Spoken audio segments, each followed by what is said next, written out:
Estimados participantes, hoy vamos a ver las estrategias motivacionales. Vamos a iniciar con el concepto de qué es la motivación. Bueno, la motivación representa qué es lo que originalmente determina que una persona inicie una acción. Este es el proceso de activación. Se desplace hacia un objetivo, la dirección que quiere, a donde quiere ir, y persiste en sus tentativas para alcanzarlo. Este es el mantenimiento. En el contexto escolar, Good and Brophy, en 1991, nos afirman que el término motivación designa el grado de participación y perseverancia de los alumnos en la tarea, cualquiera que sea la índole de la misma, dándose una correlación positiva de intensidad moderada entre motivación y rendimiento académico. Es así que el término motivación empieza a tomar curso en la actividad áulica que permite al maestro preocuparse por cómo mantener la motivación y cómo activar la motivación en los estudiantes. Por eso que el proceso de la motivación tiene ciertos escalones que vamos a compartir para el logro de sus objetivos. Comienza con una necesidad y esta necesidad se convierte en un deseo. Pero este deseo nos causa una tensión para alcanzar el objeto del deseo. Pero esta tensión pues promueve y nos lleva a realizar acciones para finalmente experimentar la satisfacción o placer por la reducción o eliminación de la necesidad. Es decir, la necesidad ya no existe porque ya se ha alcanzado lo que se buscaba. La diversidad como potencial de recursos y de ventajas comparativas nos indica que toda persona es única, tiene necesidades, deseos, un nivel de tensión, diferentes planes de acción y diferentes maneras de alcanzar el grado de satisfacción. Cada persona tiene motivaciones propias y el potencial de cada persona es diferente. Es así que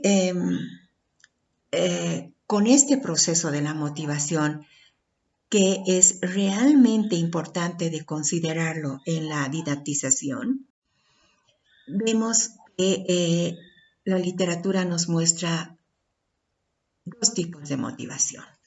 Motivación intrínseca, que es una acción que viene de sí mismo.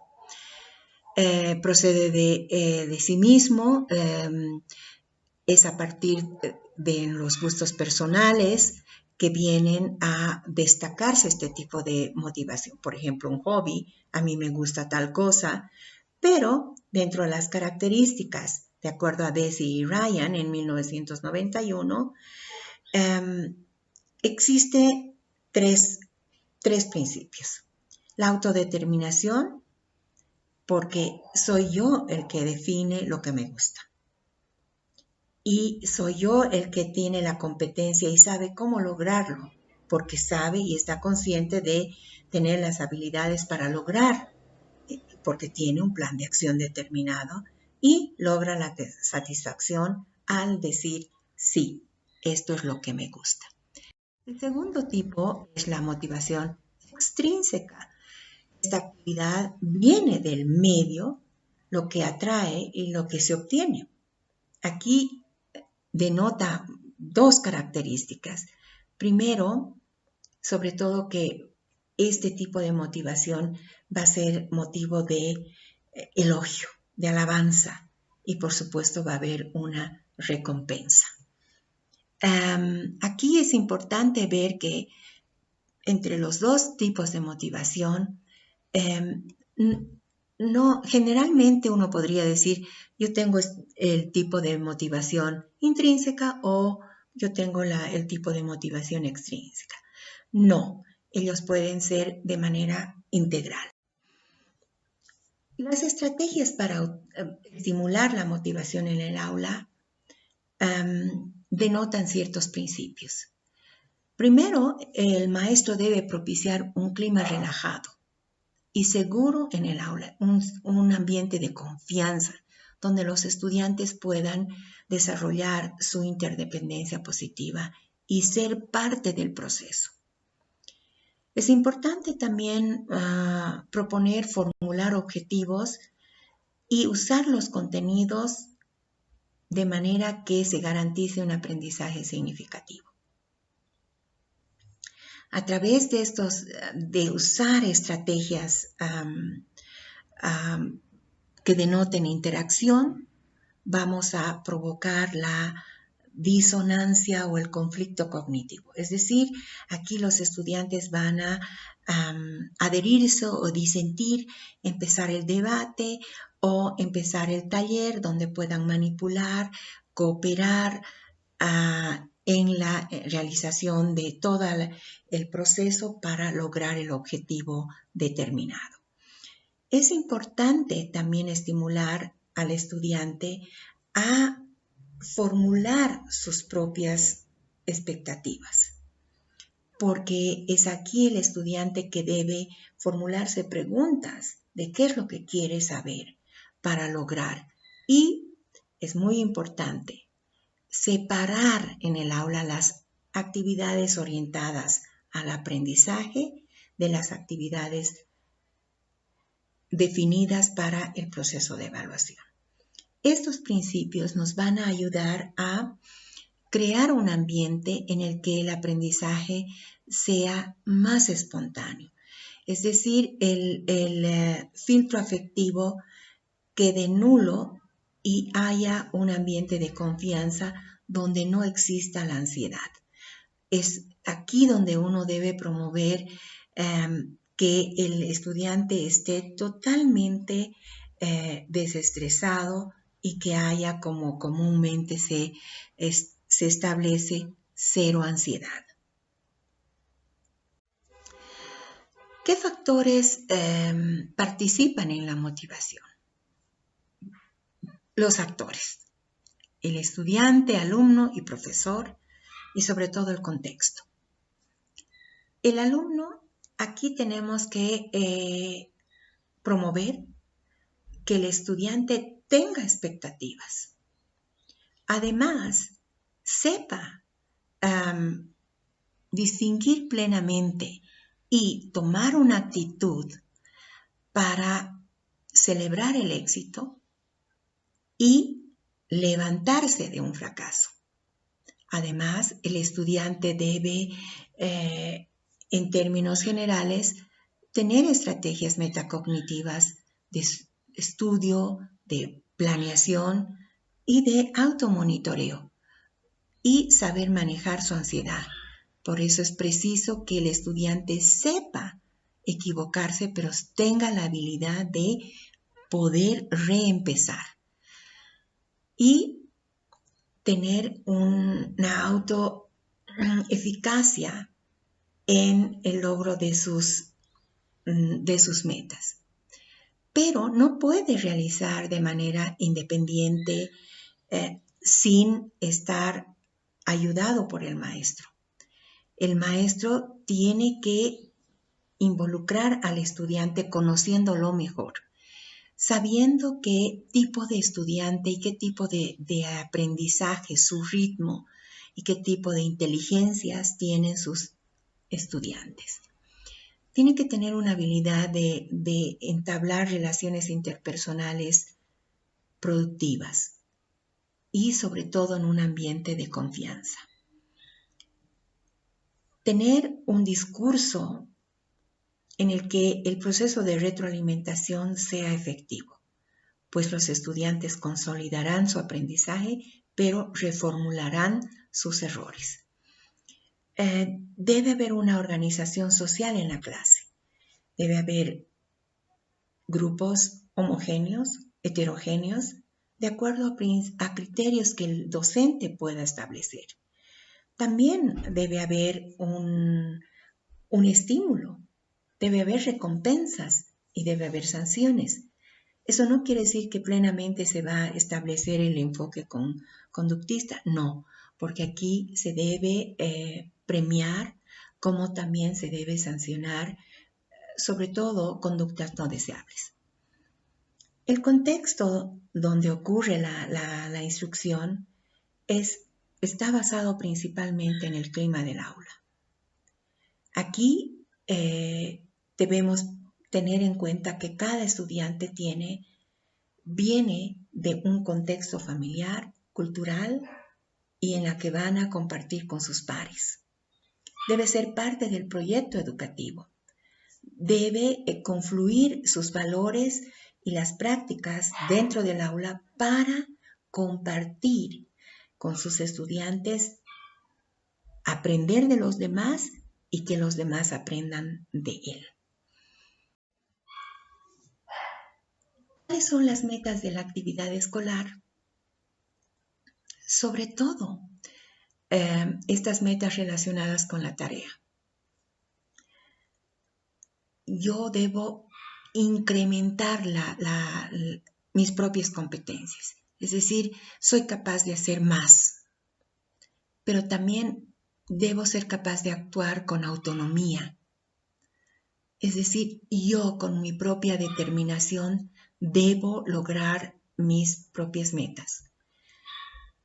Hacer que experimente la tarea por una decisión propia. Las metas de autovaloración, es decir, la motivación de logro. Yo sé que voy a lograrlo. Yo sé que voy a triunfar.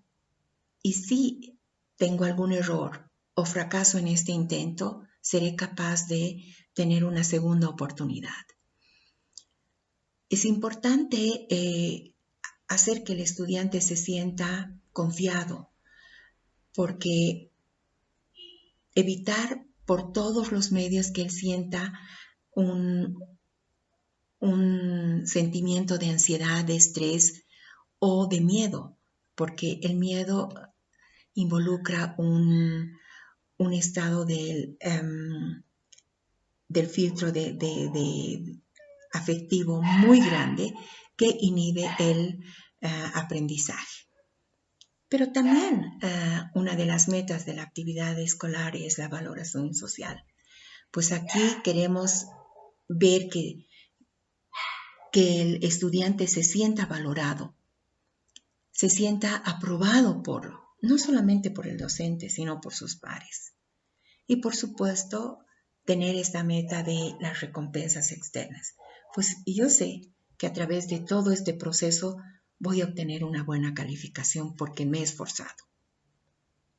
Y por supuesto que si no he cumplido, debo ser consciente también de aceptar el castigo o, por supuesto, las condiciones que se imponen por las políticas de aula, políticas institucionales.